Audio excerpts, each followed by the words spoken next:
Hello，你好，欢迎回来，Welcome back to Wisdom Wednesday with Johnny Tiger. On January 26, 2022, we are 5 days away from Chinese New Year, and coming up is the Year of the Water Tiger. That sounds really scary, like the Year of the Shark or something, or something. But um, I hope that everyone is ready for this new exciting year. Year of the Tiger, usually very, very productive. People who have a lot of things going on will find that there's no shortage of motivation in Year of the Tiger. There's going to be opportunity everywhere, so be on the hunt. Year of the Tiger is good for hunters. Not so good if you're the prey, but hmm, I'm sure every one of us is hunters in our own right. So since we're coming up to Chinese New Year, I want to do an episode that is related to Chinese New Year. I'm going to talk about a little Chinese custom for New Year. Maybe if you're interested, you can even try this at home to bring in some good luck and share some good cheer with your neighbors. I'm pretty sure that a lot of you have seen this. During Chinese New Year, a lot of Chinese establishments and businesses have put Chinese banners on their door. And these are red banners, and they have Chinese characters scrolled across them. And there's going to be one banner on either side of the door, and a small one that go across the top. So if you have ever wondered about that, today I'm going to tell you what that is. That is called a Chinese New Year couplet, like a couple. That's the word couple. You just add a T, so it's couplet. Um, in Mandarin, it's called 春联. 春联 means spring uh, couplet. The idea of a spring couplet started in ancient China. It's been there for thousands of years, and it's a way to share some good cheers and well wishes with the world. Everyone who walks past your door can see what's written on it, and if it's a very something nice, and of course they are sharing happiness with everybody. It is also said that people who have very well written couplets on their door, that's how the lady luck or the uh, god of finance, god of money, or even Buddha can recognize them. Because I mean, come on, all those gods and goddesses are really busy people. So do you really think that they're going to remember uh, your door if you just have a plain ordinary door? Probably not. So you want to give them something impressive, something amazing, something that maybe brings a smile to their lips, so they will remember to bless this household.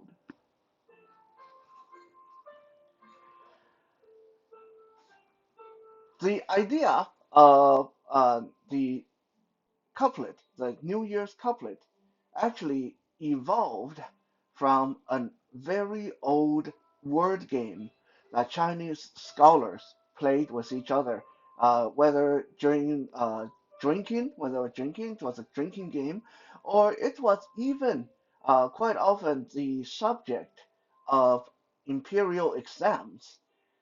And how this usually works is person A would give you a sentence, and person B, you would have to come up with an answer, a matching couple, matching sentence to make that a couple. So I'm going to go into the rules a little bit more, but obviously uh, the sentences have to match. So if I give you a sentence that is 5 words, you have to answer with a sentence that is 5 words, and have to be as fitting as possible. But you can't use the same sentence, and you want to use as little as you want to repeat as little of the word as you can in the original sentence.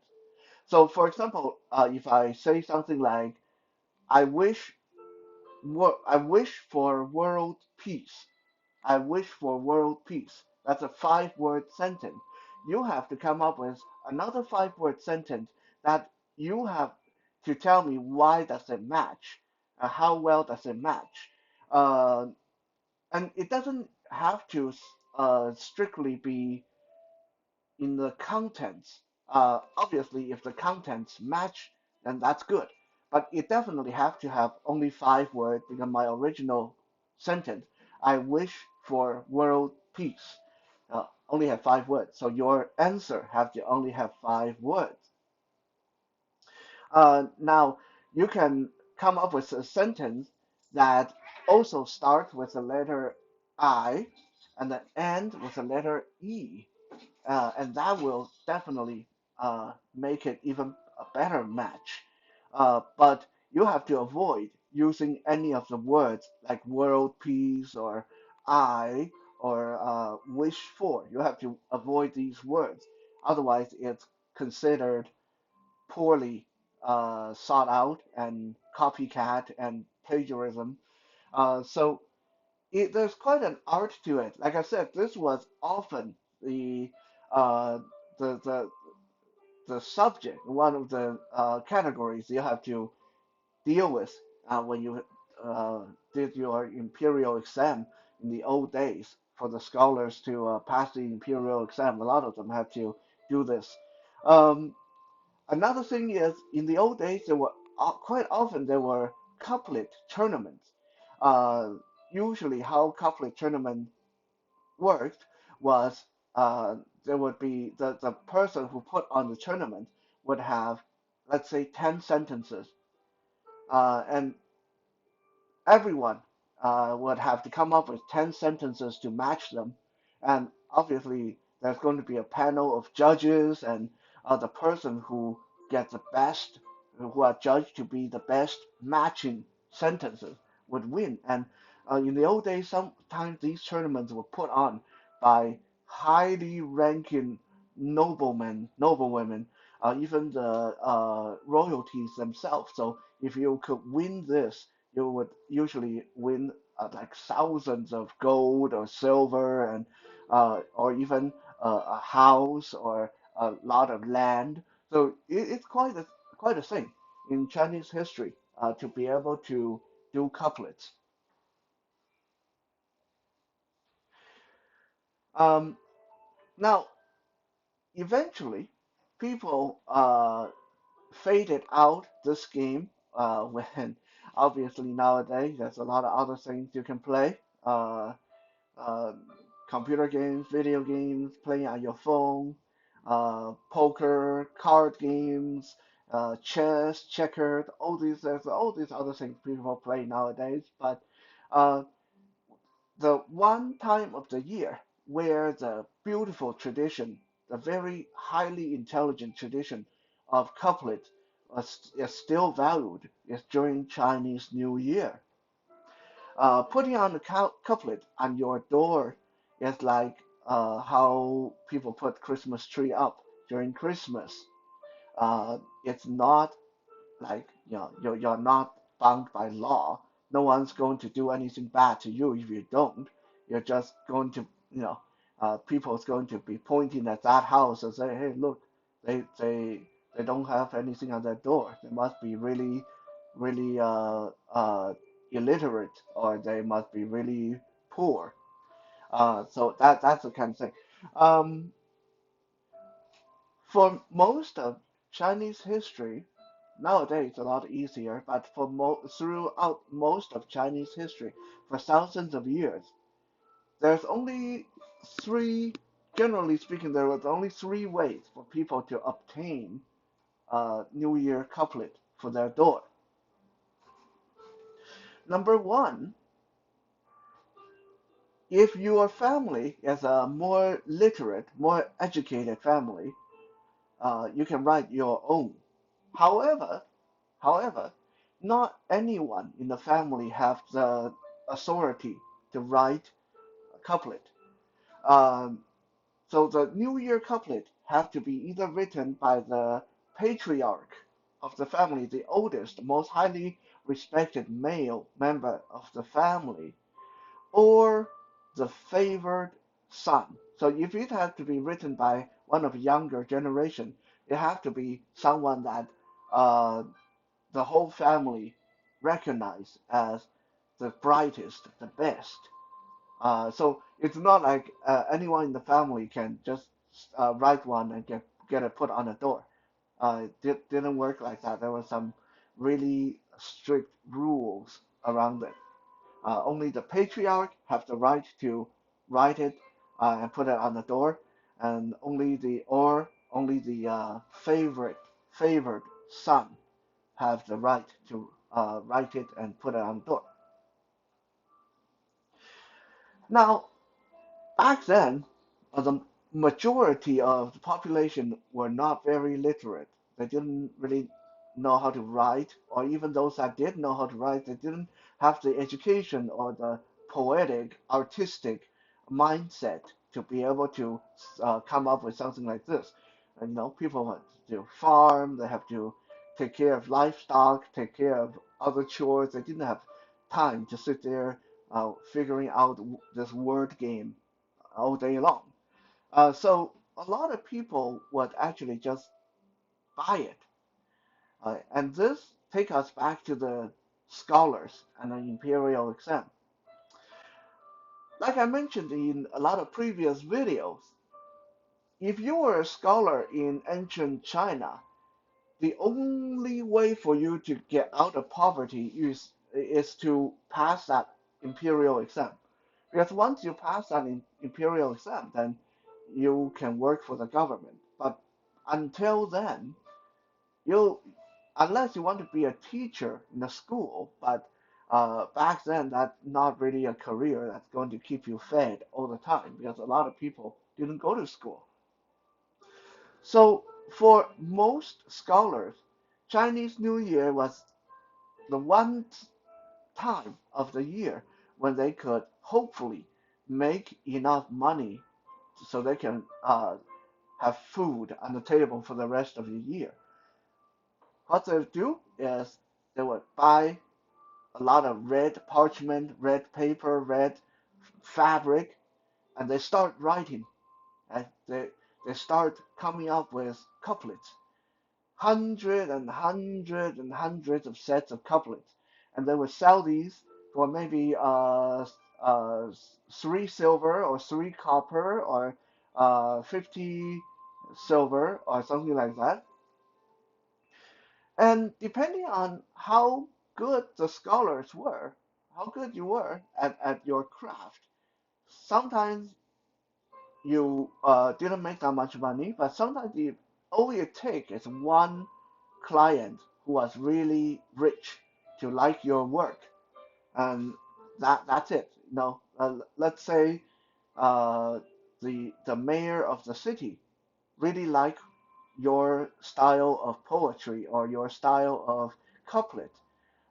He may just come and give you 50 gold for it. That 50 gold will be totally enough for you to feed yourself for the rest of the year. Just that one uh, purchase. So this was a very, very competitive time for scholars during Chinese New Year. Who could write the best couplet? Who could have the best handwriting? Don't forget, there was no printer, no laser printer, no typewriter back then. It's all by hand. So it doesn't matter how smart you are. If your handwriting is but ugly, no one's going to buy it. So it was a very, very competitive time for scholars to make money because most people would actually just prefer to buy it and then try to come up with something themselves. That was the second way. The third way, and this is the poor man's couplet. So what if you are really poor and you are illiterate, you don't know how to write your own, but you don't want to waste the money on buying a couple of pieces of red paper with words on it that you can't even read yourself because remember you're illiterate. Well, in that case, you use the third method. You buy a couple of a piece of red parchment, red paper that's blank. They don't cost a lot. And you take uh, a round rice bowl. It has to be one that is not cracked or broken. A round rice bowl. You smear the ink on the edge and the rim of the bowl, and then you take that bowl, turn it upside down, and start printing circles on the parchment, and you want to make sure that both parchment are printed very evenly. So if you have 5 circles on one, you want 5 circles on the other, and if you have the 5 circles arranged in the star shape on one, you want the star shape on the other one as well. So now, when you put them up on your door, from a distance, people still think still think that you have a very nice looking couplet on your door, and it's a very interesting way to design couplet even without any words on them. So this is a poor man's couplet for those that couldn't afford it or didn't want to waste the money and didn't know how to write things themselves.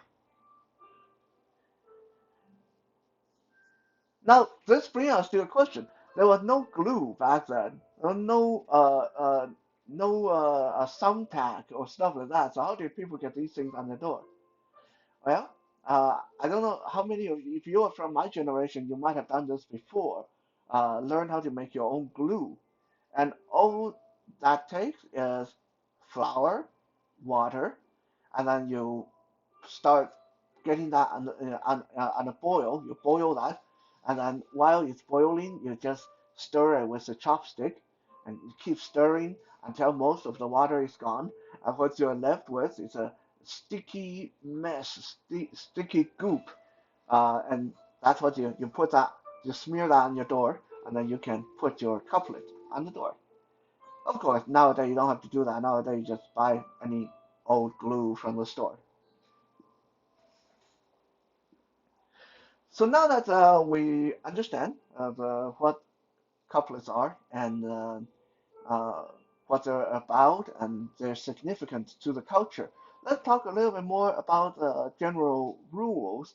And before the end of the video, I'll give you guys a couple of examples that, if you want to try this, if you want to be festive during the upcoming Chinese New Year, you don't want to sync up your own, and you can just copy it from this video, and you will have uh, Johnny Tiger and Kitten uh, created couplet for your door.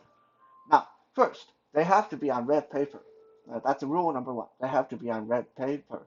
Uh, Obviously, because red is a lucky color. You want to dress in red. You want to decorate in red. Red color, more the better during Chinese New Year. So that's number one, red paper. Number two, the print have to be large enough so people can actually see it when they are approaching your door. Maybe even when they're on the sidewalk, if you can get like neon sign to showcase these, that's even better. Okay, the brighter, the bigger, the better. You want people to be able to see it. There's no point tacking them up on the door, and people have to get up and close and put on their glasses to be able to see it. They have to be nice and big. Number three, the couplet come in three pieces, one on the left, one on the right, and a piece across the top of the door. Like we already mentioned, the left and right have to match not only in contents but in many other ways as well. The more ways you can get them to match, the more this will make people go, "Ooh, that's so clever! That is so cool!" Okay, so obviously they have to have the equal amount of words, and now this is something that it's easier in Mandarin than in English because Chinese words they all have the same amount of characters, not like English words. Some words have 15 characters, some words have 2 characters. So when you are doing this in English, you want to be a little bit careful that they don't look mismatched, even though they both have say 5 words, but just because the one on the left happen to have the word helicopter and you end up looking a lot longer than the one on the right. So you're going to be a little bit careful with that. Now the third piece, the one that goes across, is a summary. It summarizes the entire sentiment, and that you want to keep that as short as you can. It cannot be longer than the left or the right. It has to be preferably shorter than either one of them. So if you have 5 words on the left, 5 words on the right, then the top maybe only 2 words, 3 words at the max. Uh, yeah, so yeah, that don't get too long-winded on that summary. You want to sum it up as with as little word as you can. And on top of that, there's other little rules like you don't want to use repeat the same words. You want to avoid that as much as you can. And obviously, the sentiment on the left and the right preferably have words that would match up or can go together. For example, if I start the sentence on the left with the word, let's say, ocean, okay, then on the right you might want to start with river, ocean, river. You want that kind of a symmetry to it.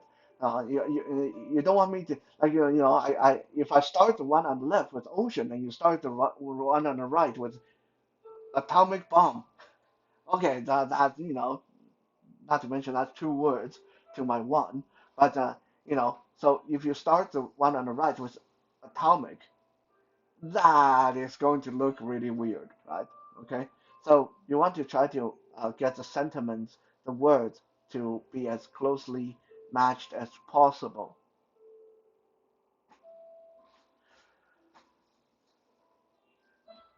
And you want to, once you tack up your couplet, you want to keep it up there for the next about 2 weeks, lasting the entire Chinese New Year duration. And then, after that, you can take it down. Try not to reuse the same one every year. That's considered bad form. It's a new year. You need a new one. You can't just take it out, take the old one out of the attic and reuse it. That's really considered bad form. That's even unlucky, depending on who you talk to. So with all that said, like I promised, here's a couple of them made up by me and the kitten that you guys can try it. Get some red paper, write them, get some, do some fancy script on your computer, and do a nice big print, and then now you have your pre-made Johnny Tiger and Kitten style couplet for the Chinese New Year, free of charge. The first one, this one is a little bit longer, so let me uh, let me do this. So the sentence here is for your left couplet. Uh, let's see. Love comes to you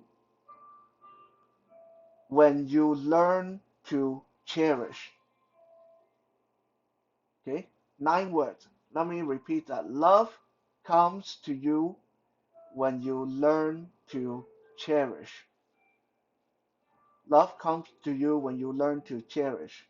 9 words. Okay, that's for the left. Now for the right. Uh,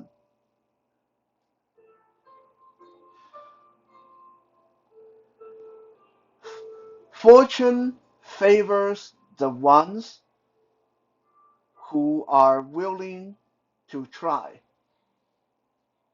Fortune favors the ones who are willing to try. 9 words. 9 words on the left, 9 words on the right. Okay, let's do that again.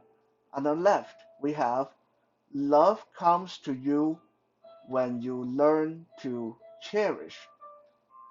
On the right, fortune favors the ones who are willing to try. So as you can see, 9 words on both sides, so we met that requirement. And on top of that, the sentiment is very symmetrical. On the left, we start the sentence with love. On the right, we start the sentence with fortune, both good things. Okay. On the left, we have comes on, as a verb on the second word, and on the right we have favors, and it's a second word. We are not repeating that, so uh, that's good. Um, Obviously, the third word we repeat, but in English sentences, this is really hard not to. When the word is to, the, the left is love comes to you. That to kind of it's hard to avoid that. On the right, the fortune favor. Oh, actually no, we didn't repeat that. Good. Favors the ones. So on the left we have come to you, and we are on the right we have favors the ones. On the left is uh, they're both directed at somebody. So that is also very matching. And both sides have conditions that have to be met. On the left is love comes to you uh, when you learn to cherish. Uh, so you have to meet that condition. You have to learn how to cherish somebody. On the right, uh, fortune favors the one who are willing to try. So here is the condition is willing to try. Okay, so uh, it's not it's not the best I've ever done, but it's pretty matching. The symmetry is very nice. Um, I haven't put them down on paper to see if they're like if they look like they're about the same length or not, but they should be relatively okay. Uh, so we still need that third piece on the top, the summary, okay, the one that go across the top of the door. So let's look at this. On the left, we have love comes to you when you learn to cherish. On the right, fortune favors the ones who are willing to try. Across the top, the road to happiness. Forward, the road to happiness. Okay, so one more time, just in case you guys need to write this down or take notes. On the left, love comes to you when you learn to cherish. On the right, fortune favors the ones who are willing to try. And across the top, the road to happiness. Right, so that's the first one. The second one, this one is courtesy of Kitten, and it's actually way cuter and way simpler, and it's even look a lot neater. So that we got to thank Kitten for this one. Okay, get ready for this one. On the left of this one is 2 words: love, life. Love, life. Okay. Uh, on the right we have 2 words: have, hope. Have, hope. Okay. So obviously both of them match. Each side have 2 words, and if you look at this, on the left we have 2 words: love, life. Both start with L, both end with E. On the right, have, hope. Both start with H, both end with E. Very, very neat, very beautiful. Okay, very simplistic is definitely beauty in this case. So again, left side, love, life. Right side, have, hope. And across the top, be safe. Be safe. Okay, so if we look at that, this is a very symmetrical, very nice, simple little couplet that is gorgeous. All the words end with E. Okay, that make a perfect circle, of course.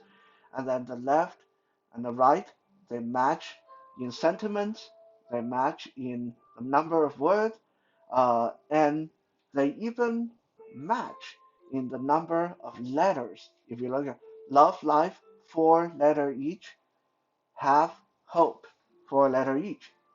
So this is so much better than the previous one. Which one you decide to use?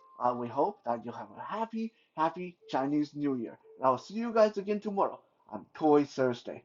For now, 再见 and 新年快乐.